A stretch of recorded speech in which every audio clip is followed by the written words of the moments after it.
What's up, ladies and gentlemen of the internet? It's that time. It's Media Clash time. I'm your host, Wayne, as always joined by Paul. And we are going to talk about the things that we have been watching and playing and all the news and entertainment. We have not been here for a week. I am still getting sick with this injury from the tornado. I had like 102 fever the night we were going to record. And then I was on vacation this past week and still was not feeling that great. So here we are. We're going to record this. I haven't been playing really anything. Still haven't downloaded Stray yet. No, I have downloaded Stray, but we haven't played it. Go be an asshole cat. I've watched people play where they just play as assholes, just like some dude. So some dude's painting and their can of paint is by the ledge. And you just go knock it over. And you just go slowly tap on it, and then you just fucking completely hit it off, and the robot dude would just give you this look, all sad, because you just knocked over his paint. It's not a full price game, even if you were to buy it. It's like a $30 game. Yeah. You get an achievement if you beat it in like 2 hours and like 30-something minutes. There's an achievement for it. I think it was one of those games where it was like, we can make this really interesting, weird game. It can look really good. Everybody loves cats. You know, that kind of thing. But I haven't played it. I downloaded... So my plan for the vacation while I was in the hotel room was to be able to remote into the PlayStation and play. Well, the hotel had shitty Wi-Fi and cellular signal was next to nothing, so I didn't get to really do that. I did download Fell Seal Arbiter's Mark. It's like a tactics. I paid like $12 for it, so it was like on sale like massively. Came out in like 2019, 2018. It's like a Final Fantasy Tactics RPG.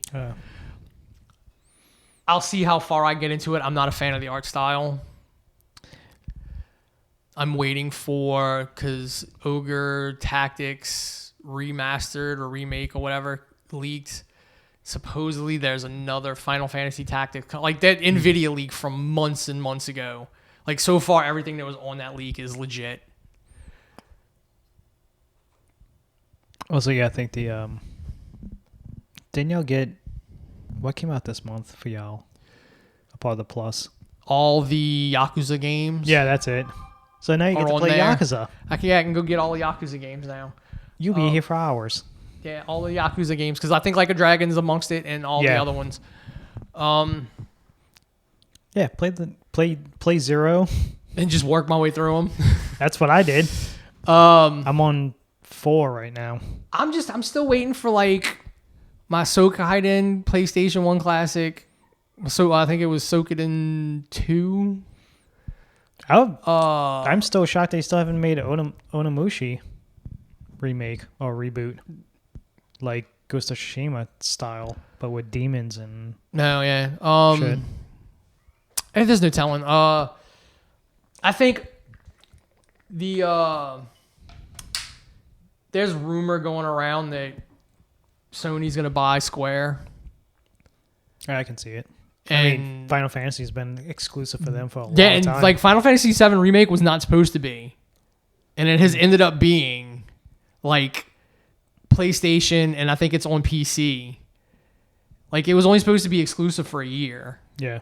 And it never went to Xbox. So I think there's because Final Fantasy 16 is exclusive, I think. Yep. Final Fantasy 16 is exclusive. There's only one of the Final Fantasy VII Remake games that was announced that's going to come out on Xbox. I think it's the Crisis Core one is going to come out. Yeah. On Xbox. Crisis Core was a great game. It really was. But it's supposed to be a remake to where it actually now follows it flows into the storyline for remake. It's not a... They have to change it because the other one was into the other version of Final Fantasy VII, the old version.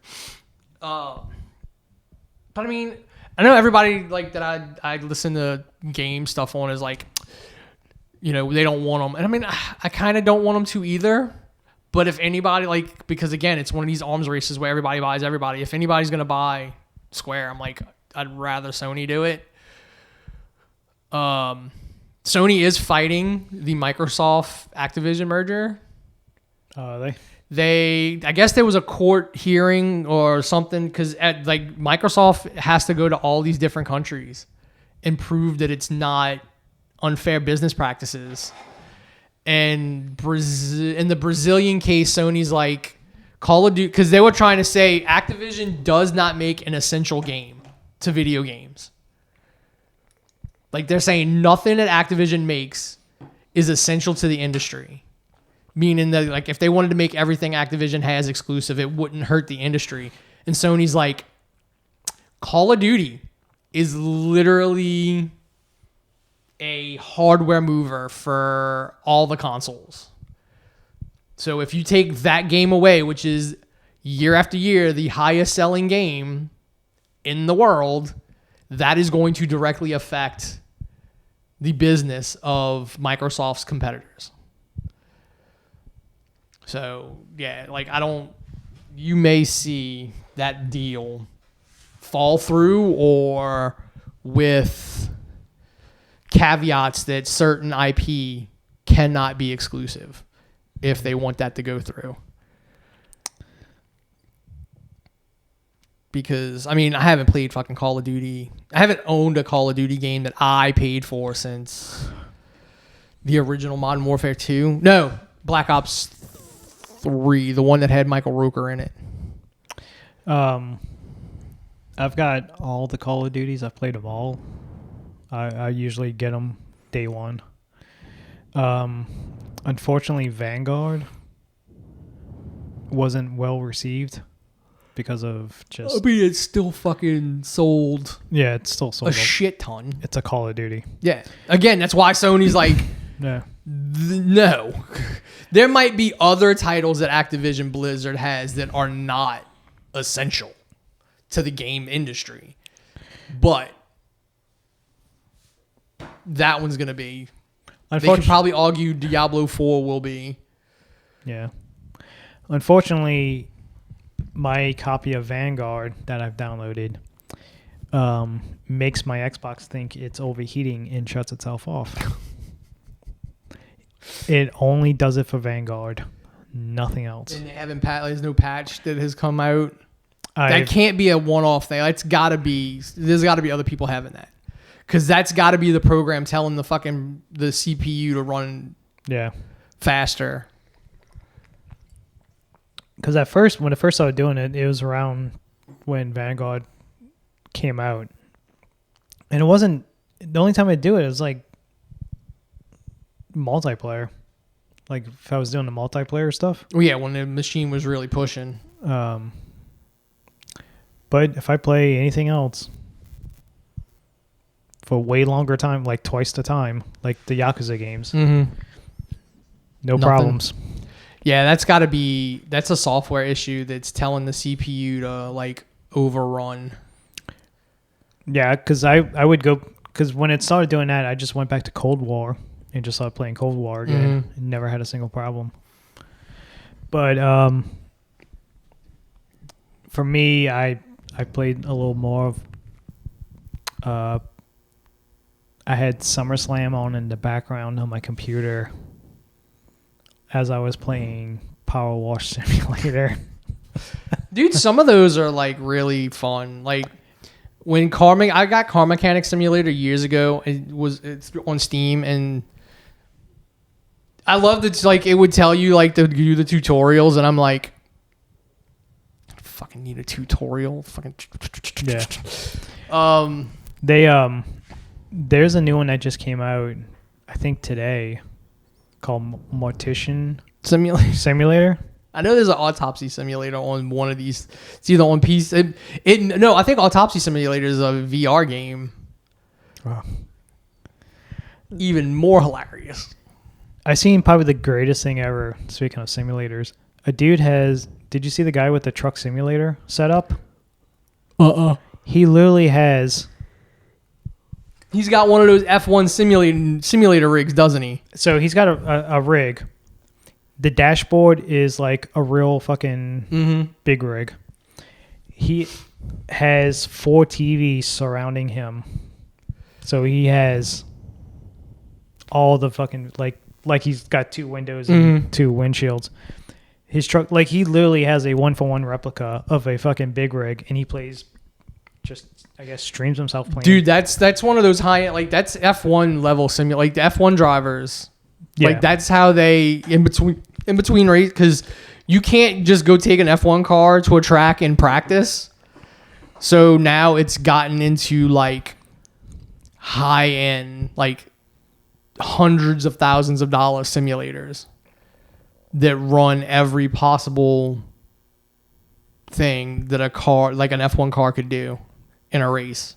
Like tire wear, fucking aerodynamic, like they can literally go run the simulation of a car on a track, take the settings that they decide upon out of that simulator, put it on the car, bring it to the track, and they barely have to tweak them for racing. That's how like high end those simulators are for F1.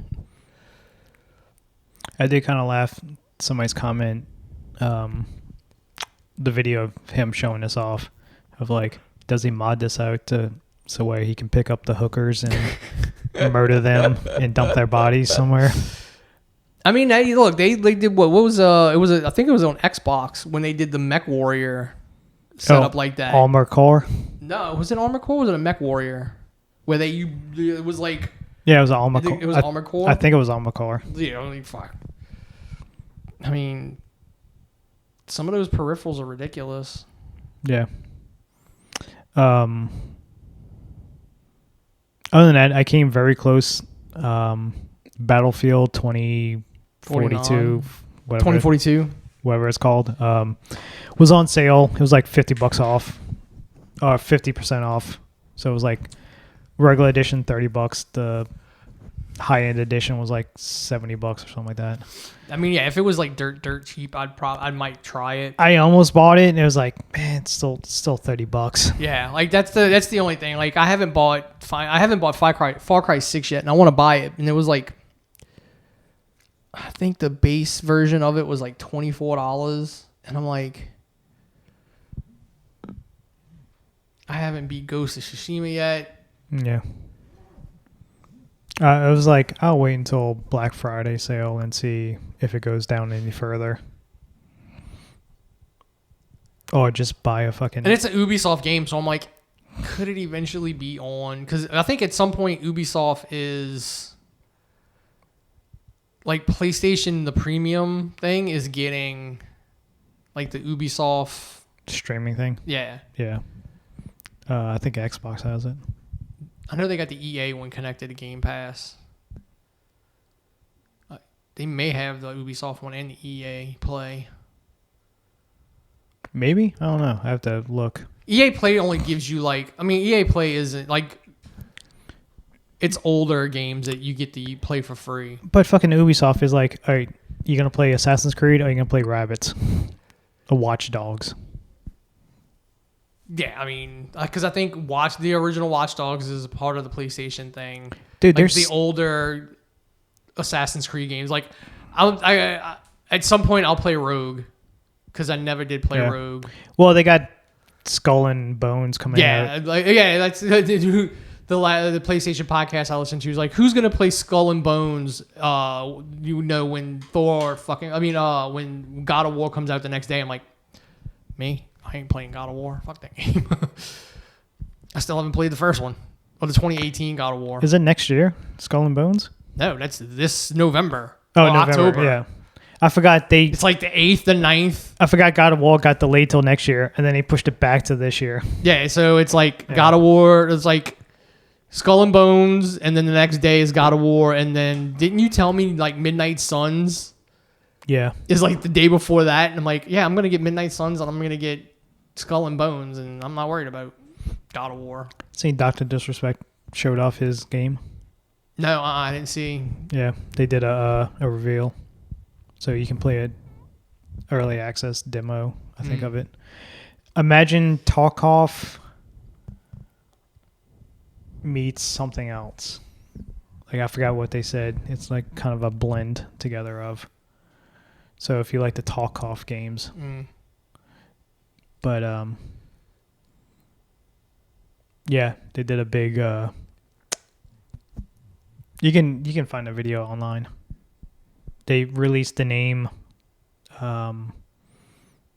They showed off the early access stuff. Like Zealander, like did a little thing playing it. Dead Drop is the name of the game. I mean, I'd be cool if it was like Arma 3. That was just a pain in the ass to play on. Apparently, it has on PC. It has like real ricochet, recoil. Really? On the guns. So like you can't just sit there and spray. You can't just run around the map like an asshole. Yeah, you can't just spray your fucking gun and it just doesn't move. Like it's gonna fucking kick. Mm-hmm. It looked good, like the lighting and the stuff like that. But the whole thing of like when they described it as a Tarkov game, I was kind of like, yeah, I'm probably not going to play this then. Yeah, no, it's. So, I mean, I'll probably won't. Really, the only FPS I play is Destiny. Because that's the rumor is for Modern Warfare. They're gonna have a mode called DMZ mode, where it's gonna be like Tarkov, where you have this get to this place, pick up these supplies, bring it back to this one place. Also, kind of like the Division. Yeah. The what was that fucking section of the city? The Dead Zones. Dead Zones, yeah. So it could be something like that.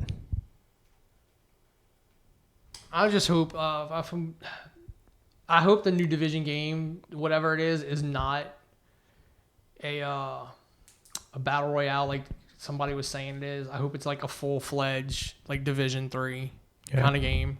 Because Division's like a really good. Again, when we were sitting there talking, like I would love for the Division to have a map like Elden Ring, where you have to literally find like crap to go on a mission. Like you search a fucking apartment and you find like something, and that leads you somewhere else. Like I think that would be cool in a modern setting. I'm not about the difficulty rating though than Elden Ring, because fuck that game. That game can fuck right on off. So yeah, that's about it, video game wise. I think the only thing I've watched, I watched it last night before we went to bed on my phone. Second season of Reservation Dogs started. That show's so good. So good. And this season seems like it's going to be just as good. The second episode's already up. They put out the first 2 episodes, so I need to watch the second episode. But yeah, that show's so good. And the last season ended with the uncle like stopping a tornado because he used his magic, man.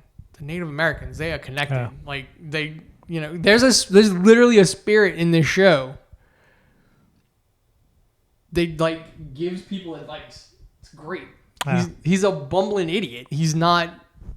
He does give wise. He does make sense. Like but he's literally just like this chubby. Like he said, he died at the Battle of Little Bighorn, but he didn't die in battle. He was like charging down the hill, and the horse hit a fucking gopher hole, and it flipped over on top of him and killed him. That kind of sounds like Taika Waititi type shit. So it's like, but the dude gives out like this great sage advice. It's so funny. The show is so good. Like it started this season.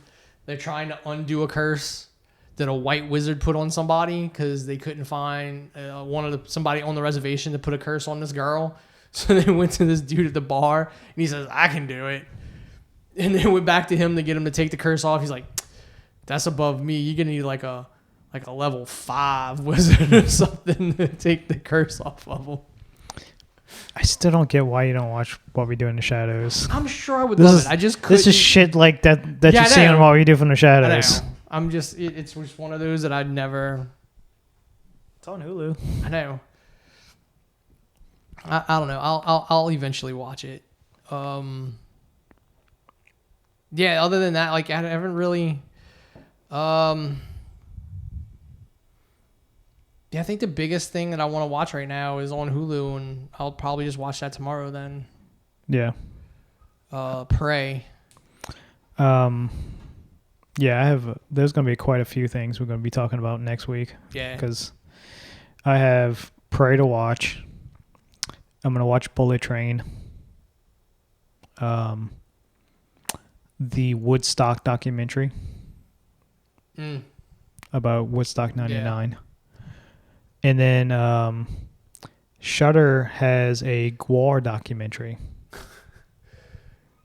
called This Is Gwar that I want to see. I know I'm probably going to watch The Man from Toronto because it's Woody Harrelson, and, you know, Teresa loves Woody Harrelson.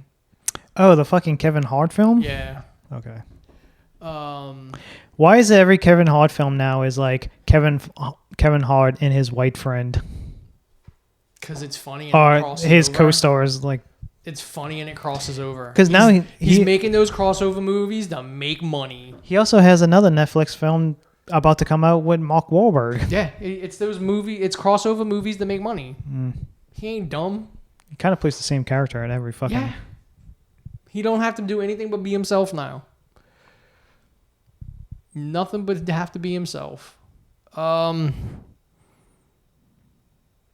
Did you watch? You had watched the Bob Saget tribute, right? Tribute, yes. We watched. Yeah, I remember. I watched that a couple of weeks ago. Didn't realize John Mayer was so close to Bob Saget. Like that. And I think like to all of them because he's like close with Chappelle too. Yeah, I mean, he was in fucking. Yeah, but I think it's like he's just got like this like. He's close with a bunch of comic because I guess he would just fucking go to comic places in the middle of the night when nobody would kind of recognize him. So he like knows all these comedians and like he's the one that flew Saget's body back. Oh, John Mayer. Yeah, I thought we were still talking about Bob Saget, but no. Yeah. He flew Saget's body back for the family on like a private jet or some shit. Yeah, Lovitz was funny. Typical Lovitz. Yeah, dude, that was his little speech. That guy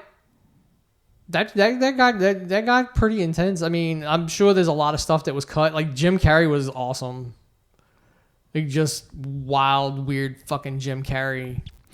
It's funny. There is a funny line that's like it took Bob Saget to die to bring Jim Carrey back on a fucking stage. Yeah, back on stage.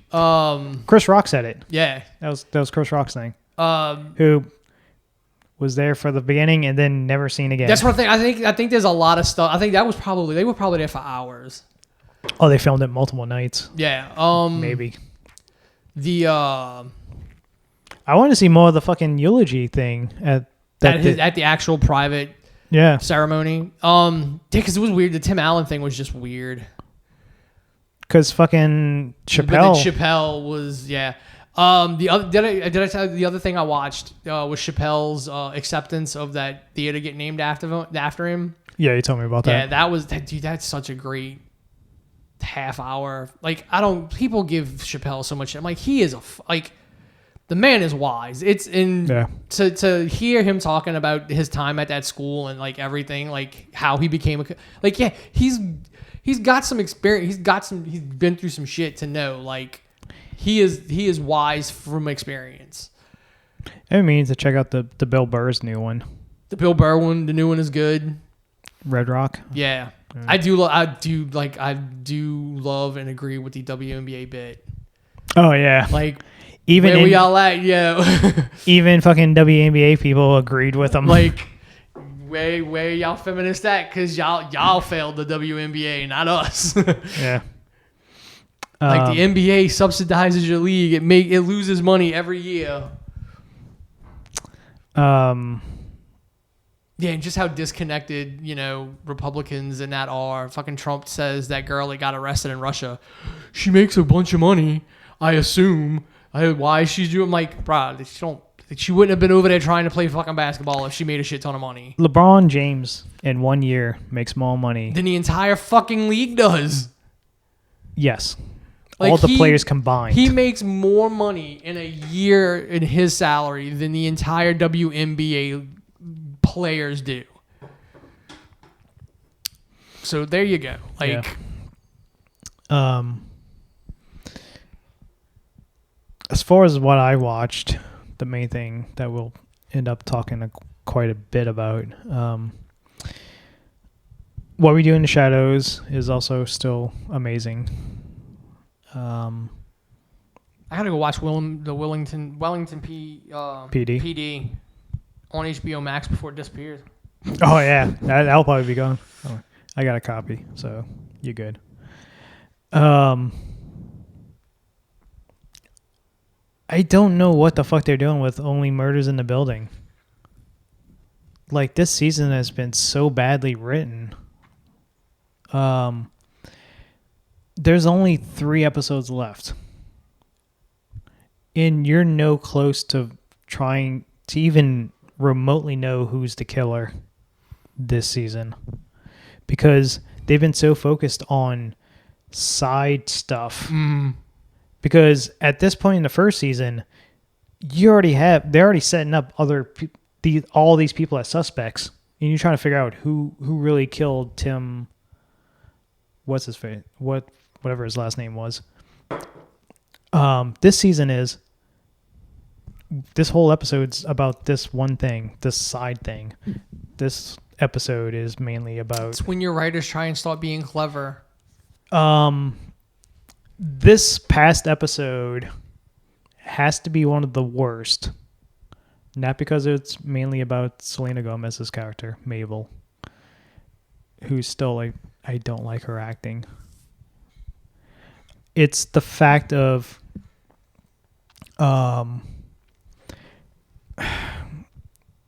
if I talk about this episode, it gives away a huge spoiler in who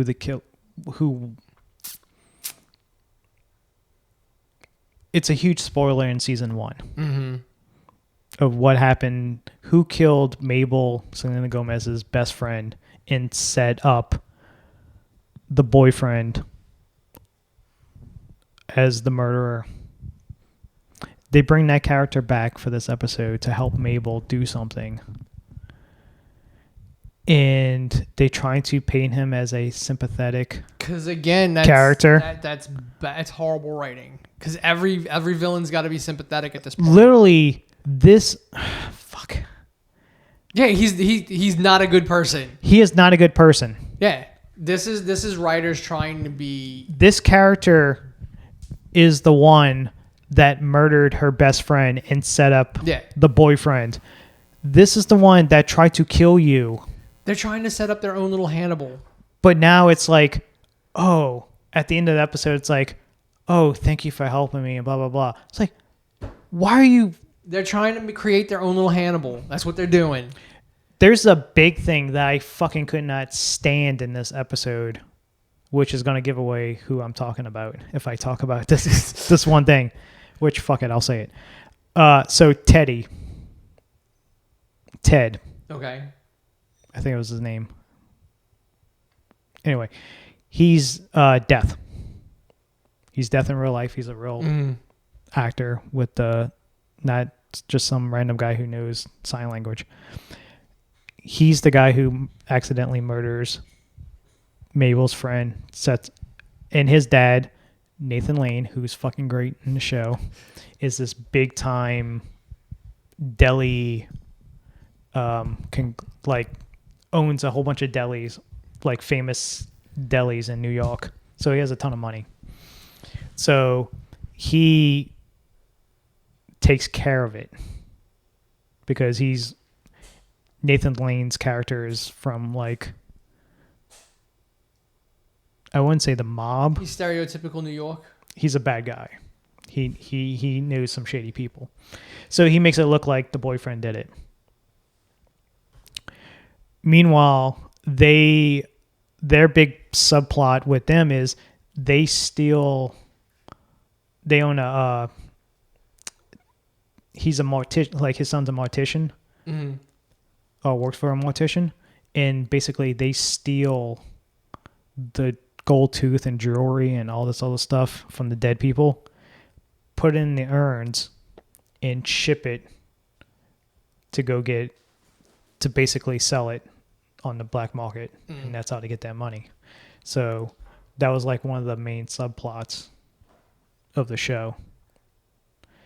So this episode, Mabel blacks out and wakes up in his apartment, in Teddy's apartment, who doesn't know. Apparently a thing is like people whose death, when they read lips, they only get like every third word or every couple of words. Like it's not like in the movies where automatically I know exactly what you're saying. They only know so many words and they try to piece it together. So it's already set up at the beginning of this episode. She knows nothing about sign language. She doesn't know nothing. And then throughout the episode, like he's doing the sign language and she's fucking picking it up automatically. And it's automatically like he does a sign language and she's fucking giving a response back without asking. And it's just, and then they have that, oh, we're so much alike. Like our fathers are they have father issues because her dad,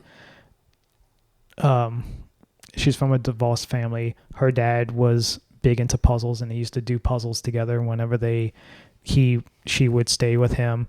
And then he ended up dying at a young age because she had cancer and she couldn't understand why she didn't realize until after his death, like why he wasn't there certain days, why he couldn't take her to the fucking some convention because she was dressing up as Scully and he was going to dress up as Mulder type of thing.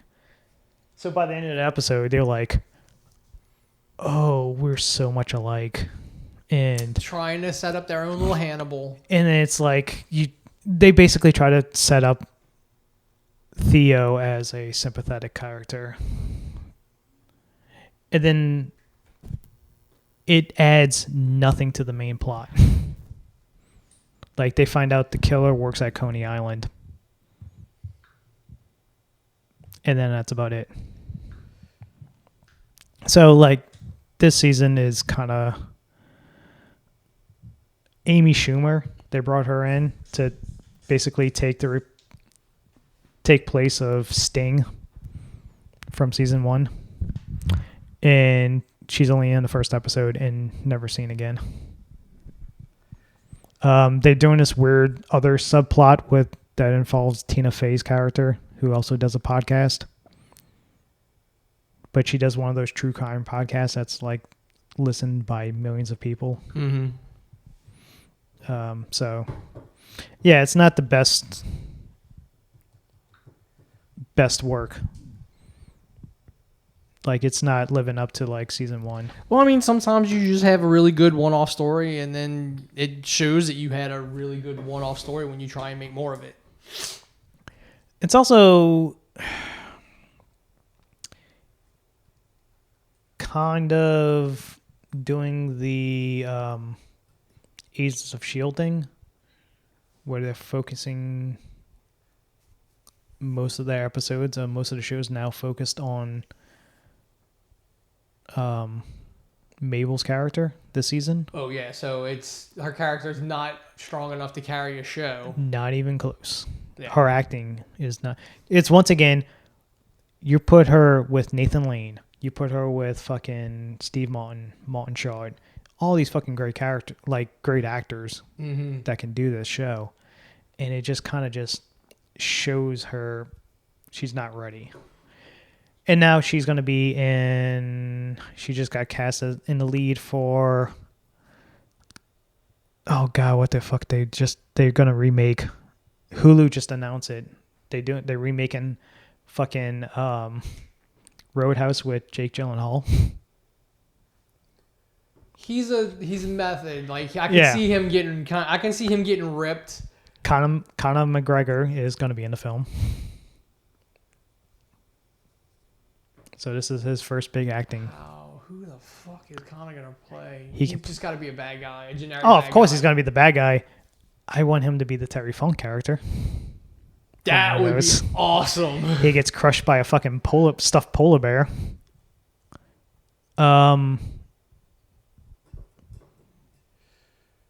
The only way this works is if Sam Elliott still plays the exact same character. Oh, the mentor? Yeah. Like, I don't care. Like, Sam Elliott, he looks Sam Elliott needs to be just go play the exact same character. So Selena Gomez is playing the lead in the remake of Working Girl. The Melanie Griffith movie. I don't know. When you said that, I thought Tootsie for some reason. I'm like, wait a minute. I want to say Sigourney Weaver got a Oscar nomination for it. I think so. Like Harrison Ford, I think was the love interest in the film. So yeah, and I think that's about it. Like I haven't really watched anything. Archer's about to come back. So that just leaves us with the big thing that we both have seen over the last 2 weeks. Because, I made sure we watched it. We made sure we watched this while we were on vacation. Better Call Saul. So, the week before last was... The Flash Forward. The Flash Forward episode. That's right. Yes, it was the full Jimmy... As one basically becoming Jimmy again. As one person. Or no, Saul. Like Jimmy, I don't think Jimmy would have gone as far. Like no, he's like slipping back in the Saul territory. No, that episode was him covering his ass. It's like, listen. Yeah, I'll get you this money. I know how to get you. Yeah, I'm gonna put you in the big time where you can make some money, and then that's it. And if anything happens to me, I'm fucking ratting y'all out. Come down. You're coming with me. Yeah, so this ends now. It's not until he goes back to the fucking mall at the end of the episode and he grabs the suit off the rack and kind of starts putting the accessories together. And he doesn't go full. Whatever he talk when he call, because he calls in this episode, like the Breaking Bad episode as it was called by name, like the name of the episode was Breaking Bad. Supposedly he calls Kim and they have, I don't know if they have like a massive fight. So, and that's when he just goes full Saul. So apparently the German version of Better Call Saul, if you had the subtitles on, you heard what he said. You could read what he said. You can read what he said, not what Kim says. Mm-hmm. But the producers did come out and say that you will hear that conversation in its entirety within the next 2 episodes. Yeah, because whatever it was, it made him just say, fuck it. Yeah. So last week's episode was basically Saul, Jimmy, Gene. It was proven that he still had it. Like, no matter what, like, he still has it. Like, it's still in him. It's not even something he has to practice at. So this sets up with a lady going through the grocery store in a little motor scooter. And I'm watching the episode, and I'm like, this person looks so fucking familiar. But dude, the minute I saw her, I'm like, fucking Carol Burnett playing a cranky old lady. I couldn't put it together until when Gene shows up. And then I kind of like, oh shit, that is Carol Burnett. Yeah. I completely forgot they announced that she was going to be on a show. One person's theory was, because you haven't seen her yet, was that she was going to play Hamilton's mom. Hamlin's mom, yeah. and wanted to open up an investigation and all that stuff about the disappearance, blah blah.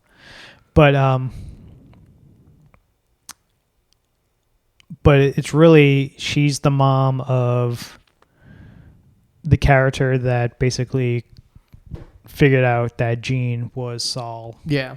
Now here's my thing. Did we hear when Mike's talking to Saul, is he talking about that dude? So remember, he's talking about a guy that went in, took the rap. Oh, kept its mouth shut. And kept his mouth shut, and nobody. Or we just, like, Saul doesn't remember that that's him. It just so happens to be him. Because that's who, like, Mike was like, no, if you want to get somebody, like, it's this. I don't know. I don't remember the name he said.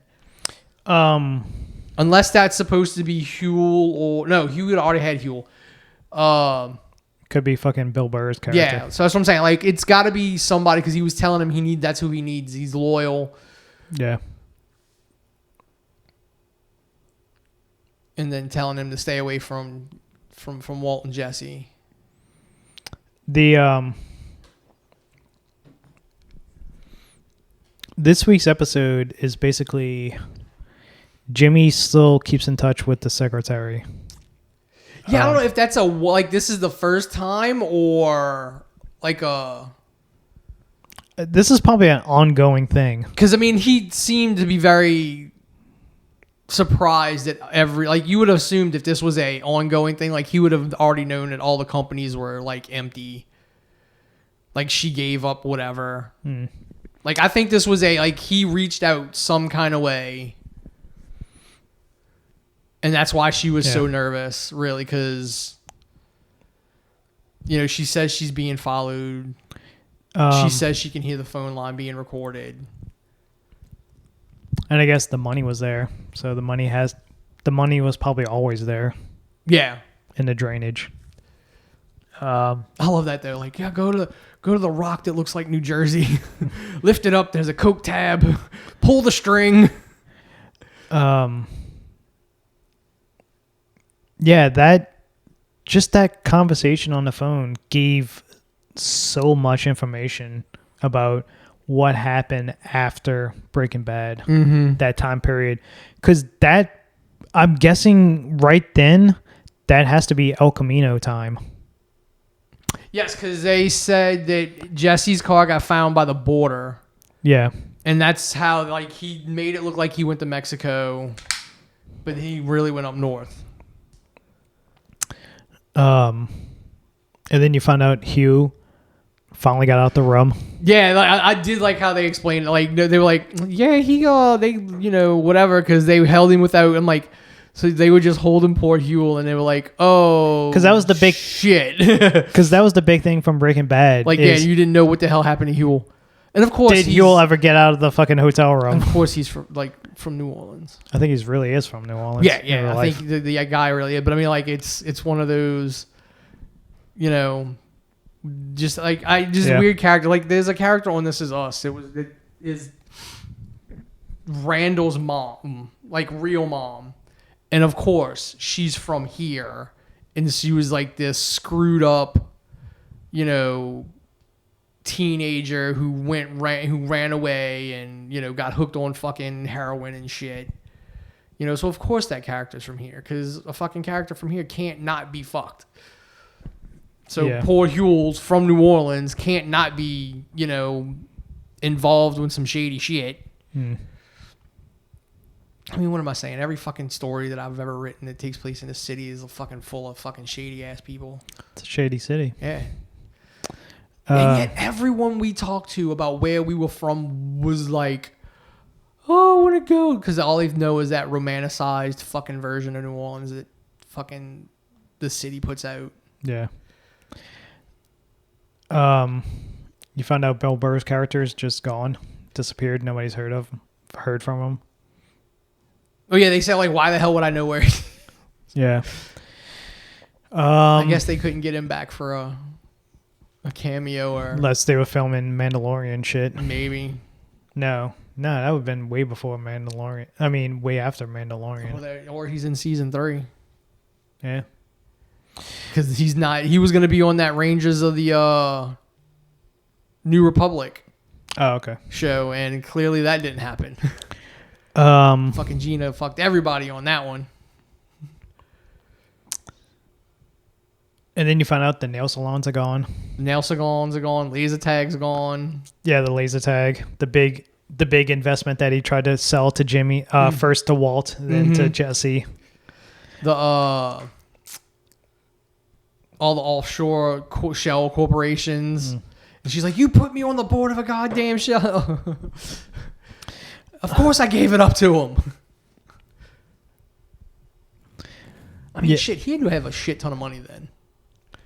You got to think how much money he was making off of the cartel, and shit. then Walt. I mean, if Walt had that big fucking stack of money. I mean, every fucking episode they showed his lobby, it was a full fucking crowd of people. Oh yeah, so he's got to be. He just had a constant flow of cash. Yeah. So all he has left is what's in the wall that he took with him when he left. And then that's when she makes the mistake of mentioning Kim. And then you find out what happened to, where Kim is. You don't know what happened to her. You know where she's located. She's living in Florida working for a sprinkler company. Yeah, that sucks. Who knows? I mean, she could have married somebody, has kids, has a family, all this stuff.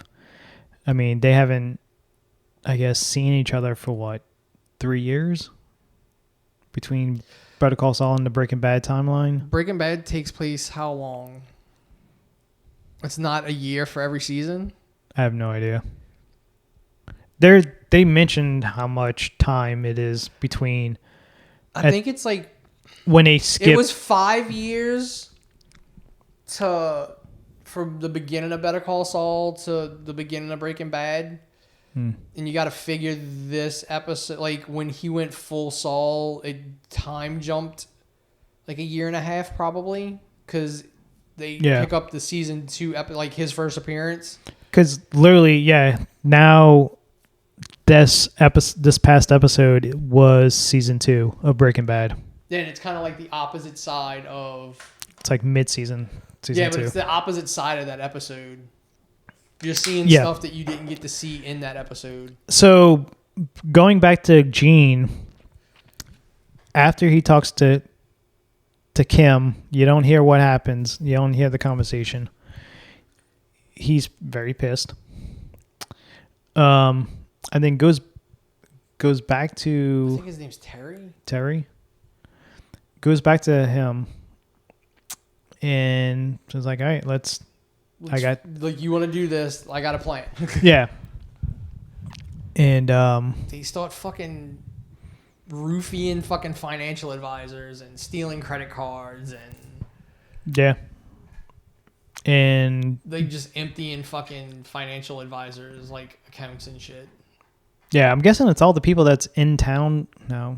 Because how many people live? I mean, it could be people. No, because I mean they showed them going to houses. Yeah, so it's got to be people living there. I would say it's not people going to in town for conventions. Yeah.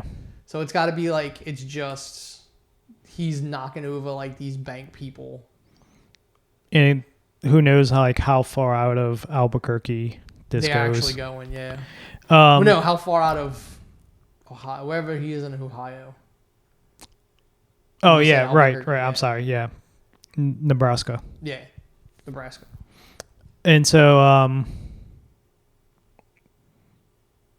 so the scheme is he pretends like he's getting drunk with these people where he has a fucking... Great idea. Fucking a hot water bottle and he just fucking with a suction ball. Yeah. He just drains his own drinks. And so, he gets them drunk, puts them in a cab, which his partner drives a cabbie. So he gives them the water with roofie. Yeah, partner roofie's the person. And then the third person, the other friend, comes in there and basically takes a picture of all the information, all the wallet, the credit cards, the bank accounts. Doesn't take anything. Yeah.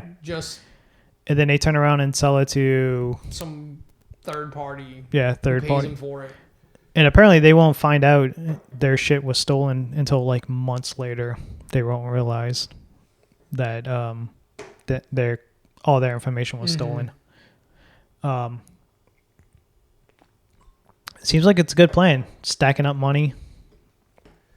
Oh yeah, he's like full blown Saul with the strippers and banging a stripper afterwards. And then... But still going to work at the Cinnabon. Keeping his cover. And then you get to, unfortunately, the one... Well, as you see, like, every one of these kind of leads back into that original episode. Like... Yeah, the way they shot this episode of splitting the timeline, just kind of weaving back and forth perfectly with the timeline, because... This episode begins with him with the hood on his head. Getting brought to the desert, freaking out. Yeah. And then cuts back to Gene and shows him setting up the scheme. Well, talking to the secretary on the phone and stuff like that.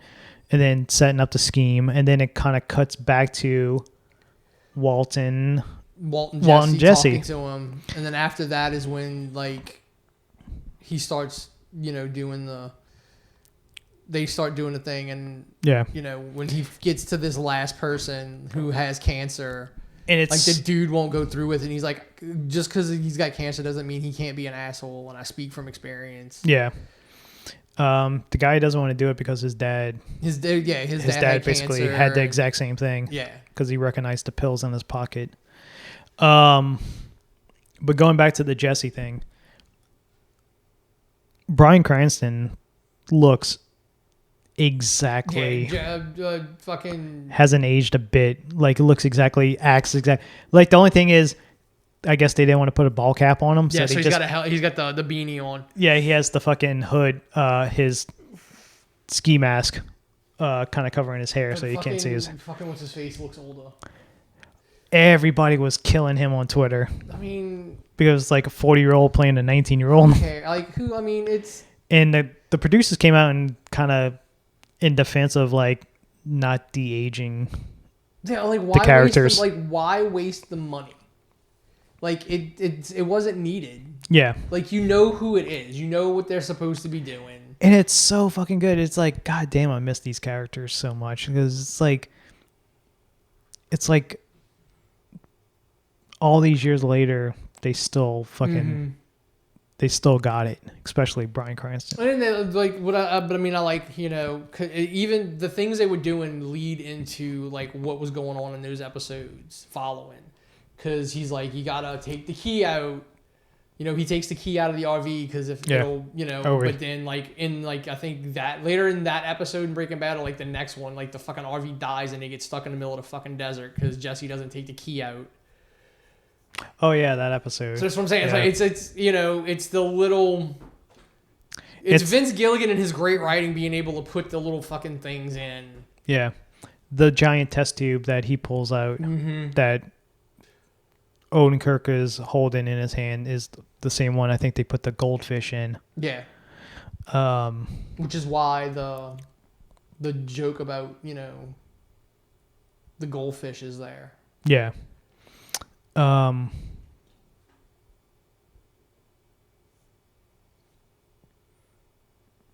So I'm guessing next episode you get the scene where he actually goes to the school, because you're supposed to get.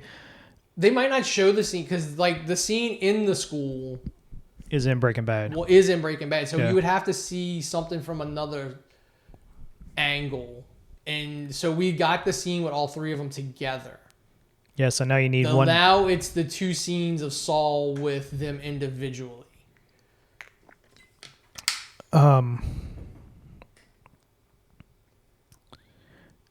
again, as we saw in the tease for the final episodes, like the cops show up. Yeah. At the house where fucking in present day fucking Saul's trying to fucking go in there and steal shit. Yeah. So another thing, going back to the Jesse and them, is that that transition shot.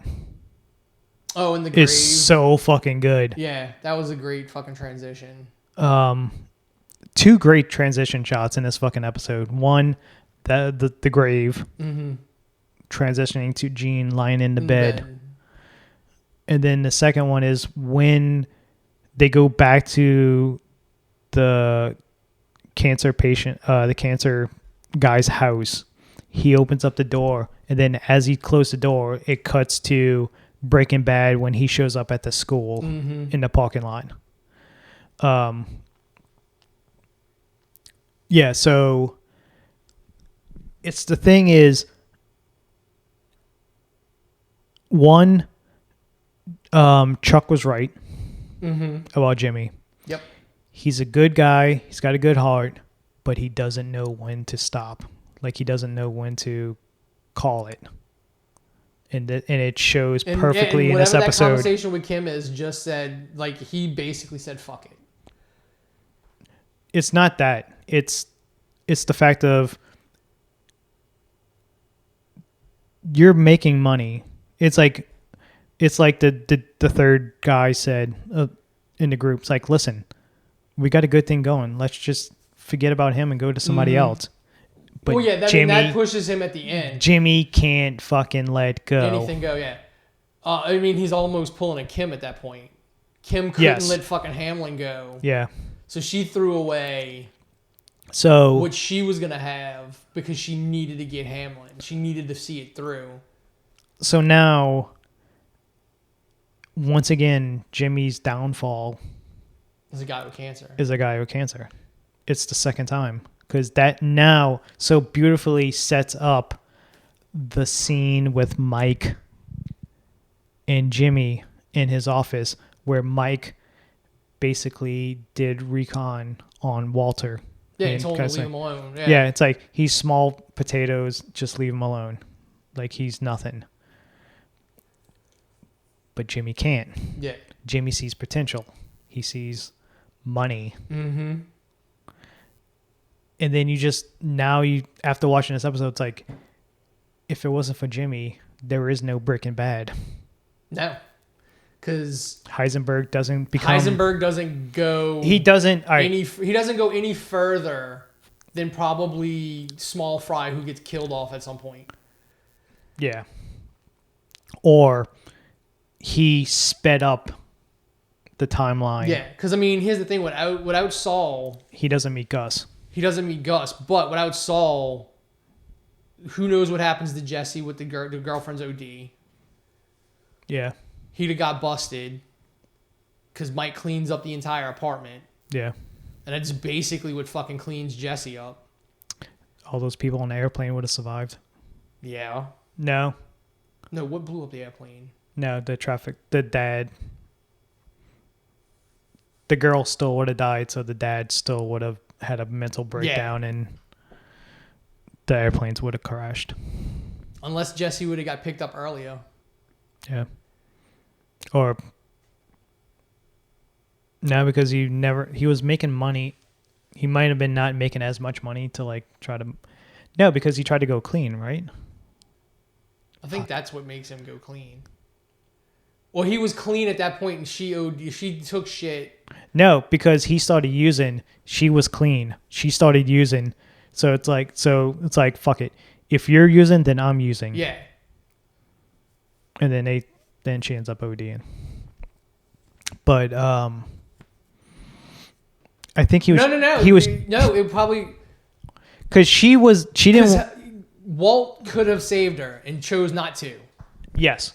So yeah, we could still be looking at without Jimmy, all of this doesn't happen.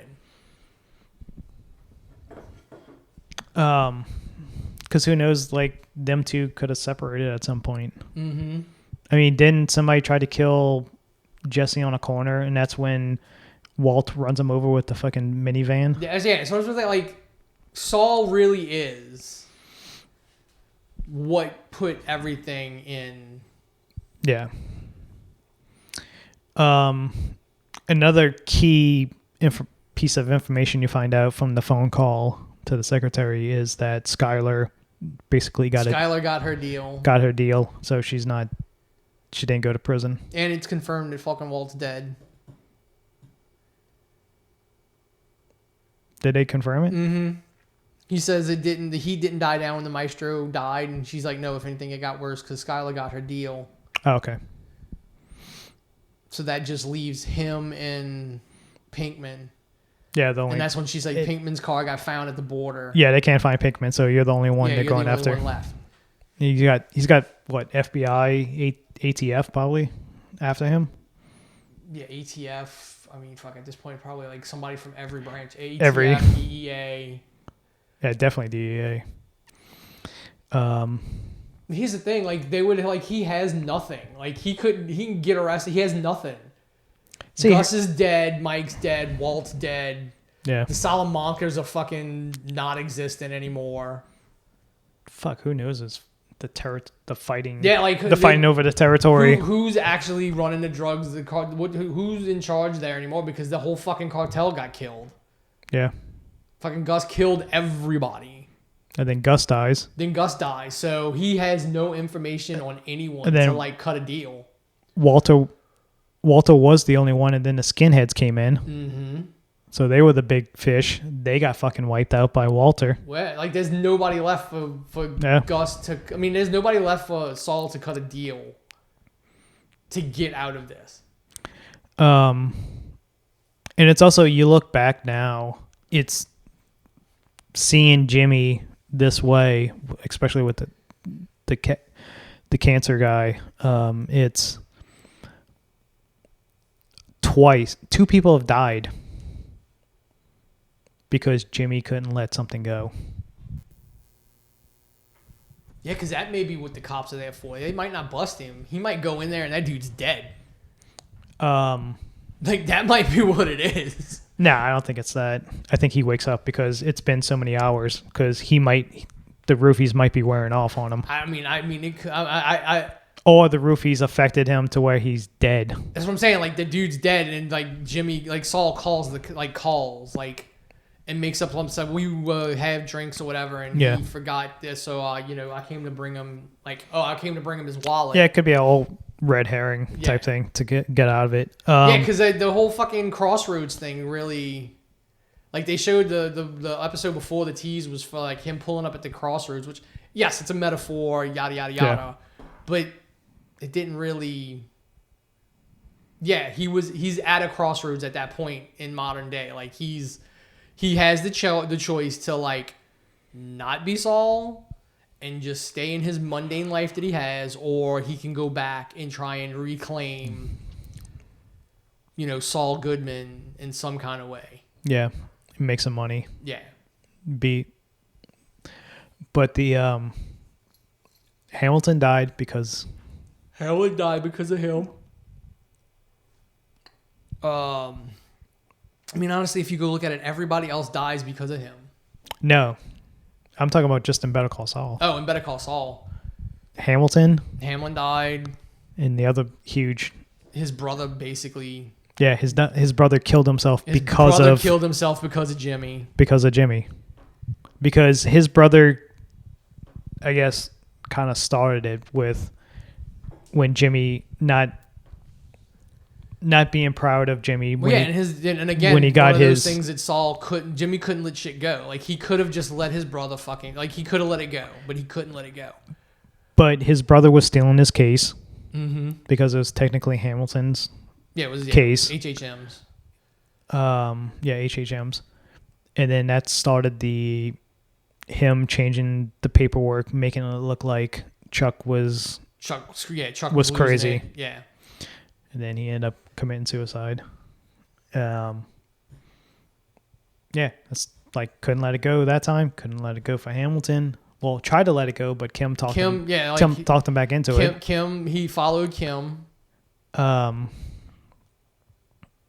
Basically, if you start looking at the way Breaking Bad is, the only person he is not responsible for killing is Crazy 8. Walt. Yeah, Walt kills Crazy 8 before he meets Saul. No, I mean, Walt's death is not because of Saul. I mean, it's the end result of... Oh, because that's what I'm saying. Like, okay. So directly, like, so if we go with the theory that Saul, basically by empowering Walt, sends him on the path that starts and does everything else. It's only Walt doesn't save Jesse's girlfriend, which kills all the people on the plane. Because that wouldn't if Walt would have saved her, it wouldn't have happened. But he needed Pinkman to himself. Yeah. And this is all because Saul empowers Walt, really, against Mike's fucking advice. Yeah, you don't even find out what happened to Skinny Pete and Badger. You may at some point. Well, you saw him in El Camino. El Camino. Yeah, I forgot about that. Jesse goes to Skinny Pete's house or Badger's house.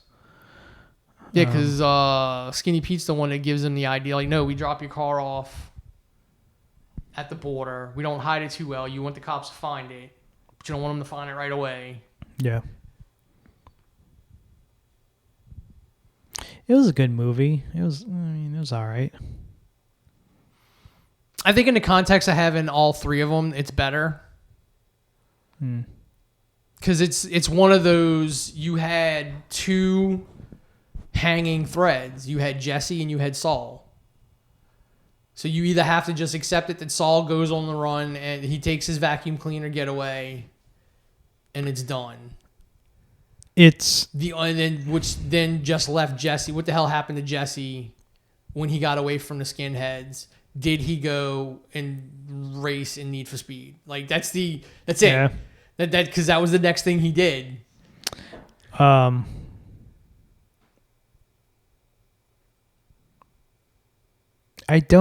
cannot see how this.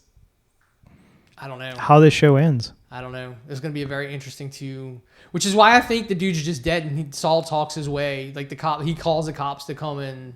Yeah. Does Saul survive this?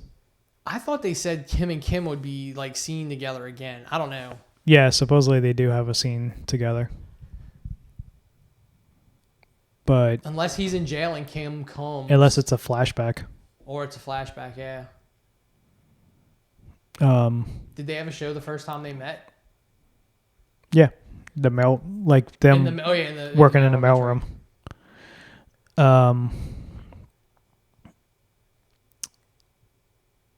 It's either going to end in two ways. One, he goes to jail, or two, he dies. It's one of the two. I don't know, man. I could so see Vince like being like, Saul gets away. I can't see him getting away. After all this shit that happened this season? I think like Saul's just that character that like he literally is poison. He's poison, but he keeps getting away. Like everyone else pays for what he does. Slipping Jimmy. Yeah. Like that's because that's him. Like that's him. Like he keeps getting away with it. That's a perfect way to end it because then that leaves you just your imagination. Like he's going to continue doing this unless he does go to jail or he does get caught and then cut to courtroom scene. Representing himself. He comes in, busts through those doors. And it's full fucking Saul. No mustache. Also, another great line. Never trust him. Like, did you see the mustache on that man? Yeah. You can't trust him. Flash forward, he's got the fucking mustache. I mean, that would be a great if he is getting caught and he just like it ends with him like the last thing you see is him like walking into that courthouse to represent himself and all right, you want to talk about transitions? It's black and white. The door busts open. Everything's still black and white, but him in that suit, and then everything slowly fades in the color, and it's like, no, like the Wizard of Oz scene. Like everything else fades in the color because like now, like no, Saul's there. He's still there. He's representing himself, and he's probably going to get himself off. You can't end it there. You got to see what the trial. Like a lot of people be pissed off if you don't find out if he go to jail or not. Does he get off?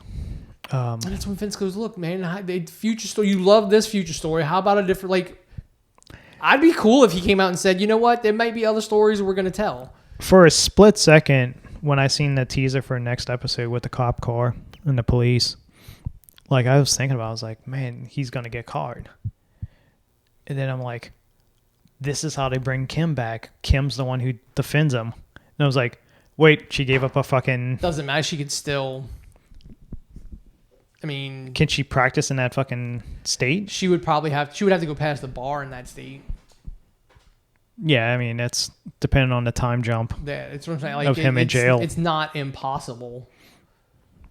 And I don't think you need an actual, like, I think if you have, like, I'd have to ask Teresa, but I mean, you might not need someone with a law license to represent you. Like, just.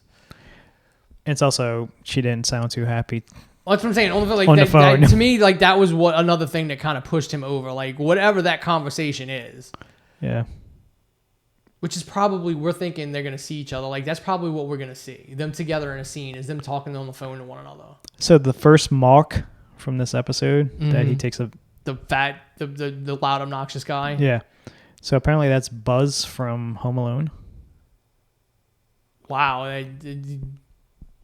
don't know. I mean, that would make sense, though. I mean, he, like... Yeah. I get that was the older brother. Yeah. That was the one with the the tarantula in the room he fucked up. Yeah. Yeah, so I think that's him. I mean, yeah, because I mean, he's literally like that seems like an older version of Buzz. And it's also, let me look it up real quick. The third guy in the group, I think he's also somebody, like a child actor. Oh, the one with the dog? Yeah.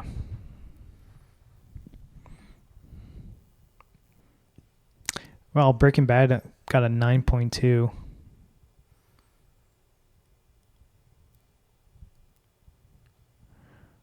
Dude, I saw reviews for the complaining that bringing Walt and Jesse in ruined the show.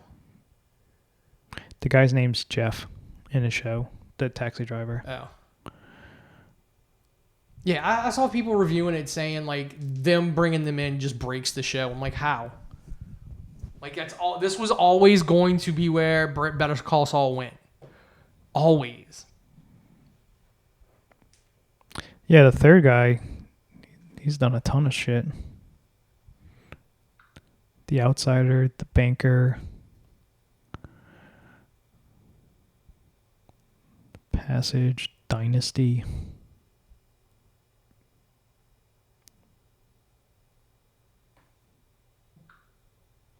Okay, so the third guy hasn't really been anything. Nothing major. But yeah, I'm like, I can't believe, people who just, I'm like, I'm going to go, you didn't watch Breaking Bad to see just how important fucking Walt and Jesse are to the entire mythos of it. And then now how, in retrospect, Saul is important to the Breaking Bad mythos.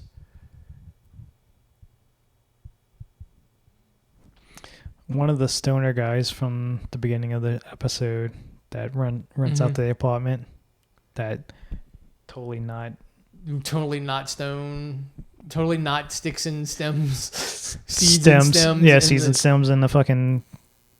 Apparently, he was in Snake Eyes as a Yakuza. And the other dude is from This Is Us, Joel. How good Bob Odenkirk is, acting-wise. And I think also the downfall of Gene possibly could come down to Carol Burnett. Because when she... watching her funny cat videos on her new laptop. Oh yeah, she saw him yelling. And the thing is, she sees Gene yell at the dude, about the dog. And so,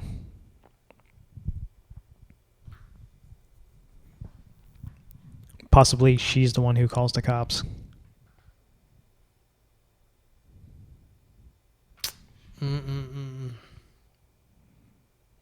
All this, his downfall could be Carol Burnett. Yep. That would kind of suck.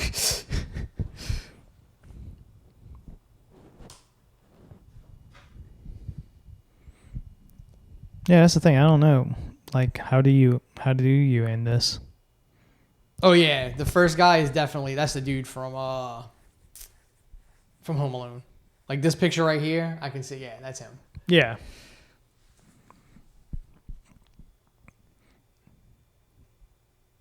And then the whole scene with Mike is just another,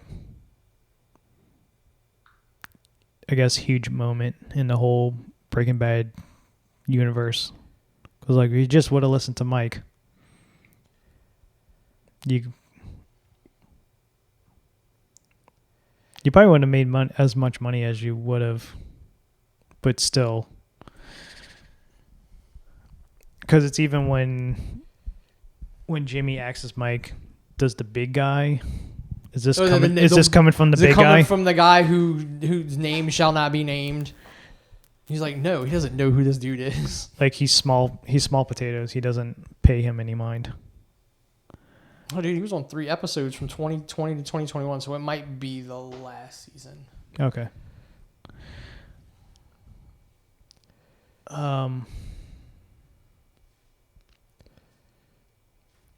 Yeah, it's probably going to be one of those things with the Emmys this year.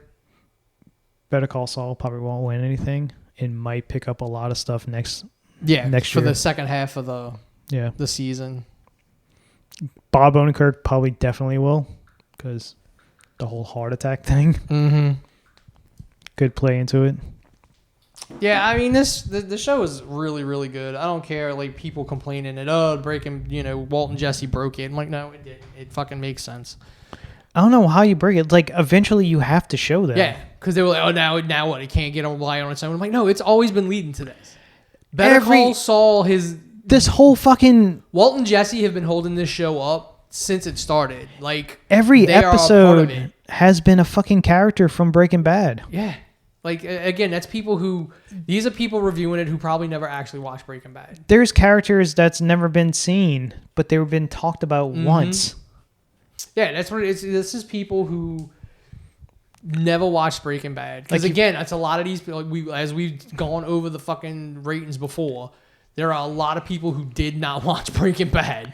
It's the thing is, you love Breaking Bad so much. Now you know why Hector's in a wheelchair. Mm-hmm. Do you know how Crazy 8 became gone from like a corner fucking street dealer to somewhat of power?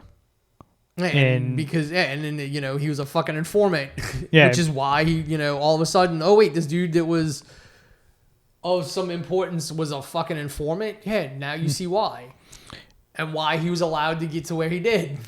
You see how Mike and Gus got together. You see how the lab got built. You see how fucking Mike and Jimmy hooked up. Mm-hmm. Like it all, yeah. It's just. Here's the thing: if you wouldn't have had Breaking Bad first, you could have just played Better Call Saul from jump. Yeah. And then you can go right into Breaking Bad when Kim leaves. Yeah. When Kim leaves, you can go just start watching Breaking Bad. Yeah, probably when it's all said and done and Netflix gets that last season of Jimmy, you have until 2025 to watch all of it. All of it, because apparently 2025 they're pulling everything and having it on their own AMC shit, which could always change. Yeah, because I don't know anybody. You don't know which streaming platform. Like, I pay for it just so I can watch this, and I'm gonna watch the end of Walking Dead. That's it. I can't see anybody else using that streaming app for anything. No, it's not.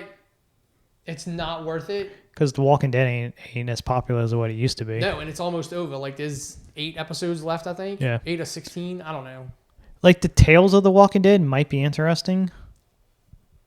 The standalone yeah, I mean, if it's going to be standalone anthology things, it could be. But, I mean, again, eventually you're going to run out of... Yeah. I mean, technically you should never run out of stories in that kind of world, but you will run out of fucking stories to tell on television. Because not all the infinite stories are interesting enough to watch. Yes. You're going to have a lot of the same things happening to people. They just react differently. Oh, I forgot to talk about one thing. Just popped in my head that I seen. The Return of Beavis and Butthead. their new show started last night, and once again, it's just still fucking hilarious. Still will never not be funny. The only weird thing is now I never seen that season until 2019 or 2018. Or, The like reboot, launch, try and where they just mainly did reality shows and like and shit like that, like MTV shows and some music, not all, but some music videos. So Paramount Plus released. I unfortunately had to sign up for Paramount Plus for like the free trial. And so they released the first 2 episodes, and the actual episodes are funny, especially the fire episode is still the best out of I watched the fire the 4 for the new one. They released the first episode on YouTube for free. No, I mean I saw the fire bit. Yeah. It's like go run a mile. That's still the funny out of the 4 episodes. That's still the funniest. The first episode's an escape room, which is pretty funny. But the thing is, it's been so long. It's been like over 20 years. Mike Judge, like his butthead kind of sounds a bit off. But the main thing is the cutaways to like the music videos. So the actual cartoon is 20-something minutes, but there's 2 different segments in it. Each segment has maybe 1 or 2 cutaways.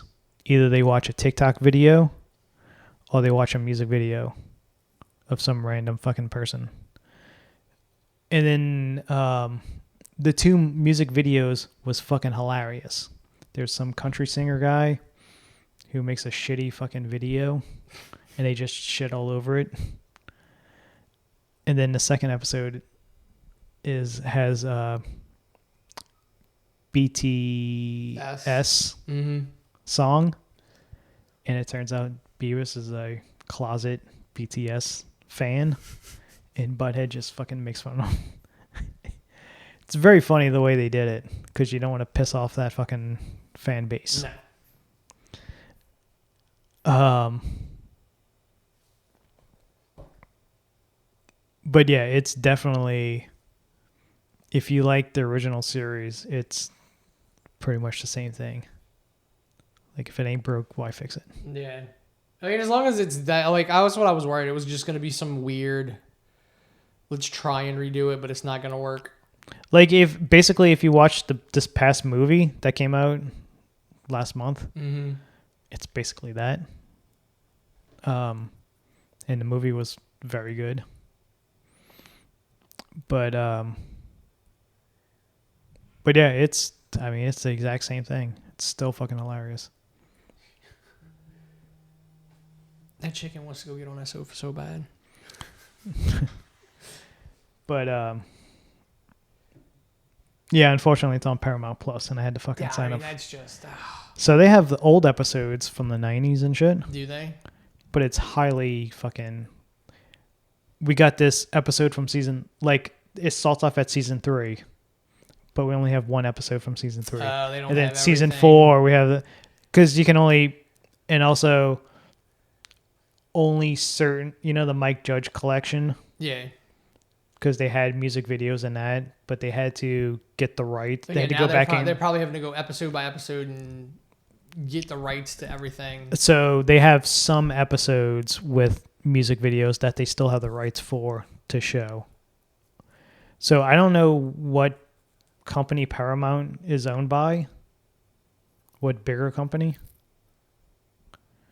Paramount. Is Paramount just Paramount? I think they Paramount's don't just own by anybody else. Do they have a music division? I don't know. Because you got to think, it's like, at least if they own a fucking record label, they can use songs from there, bands. I'm shocked they got BTS. I wonder how much they charge for that.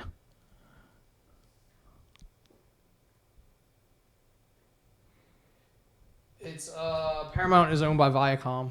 Okay, Viacom. And Viacom has... Viacom, I'm pretty sure, has music libraries. Oh, yeah. They showed a funny TikTok.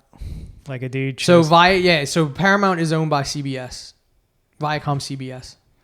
Yeah, the merger. Yeah. The CBS merger.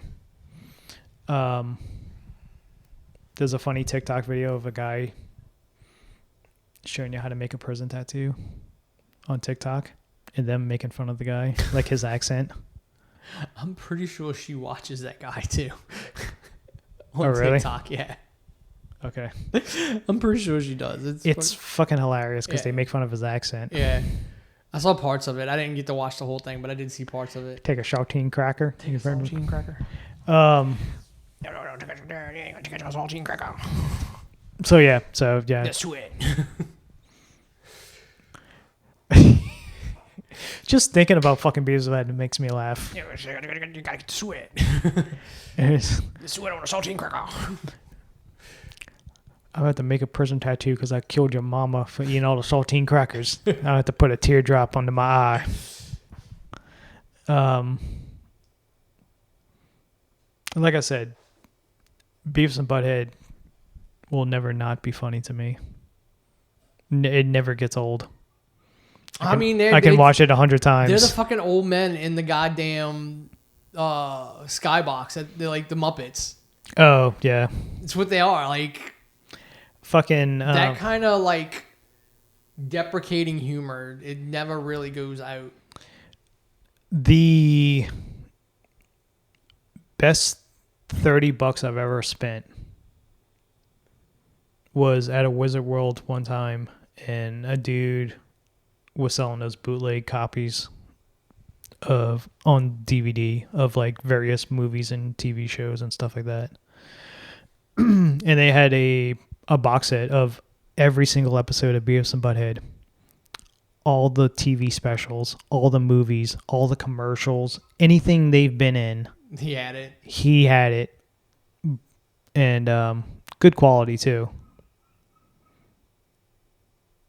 And I remember like one night just going through it. You go on YouTube, somebody has 5 hours of nothing but Beavis and Butthead music videos.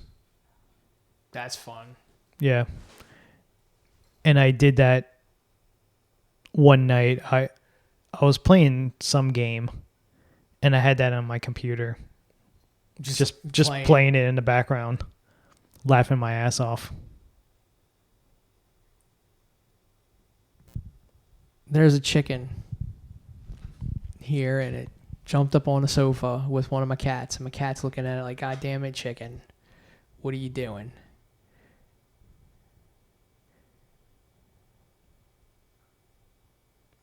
It's like fucking Dr. Doolittle in this bitch. Yeah. All right, folks. I guess that's it for this week of the Media Clash podcast. I'm your host, Wayne, as always joined by Paul. And we'll see you next week.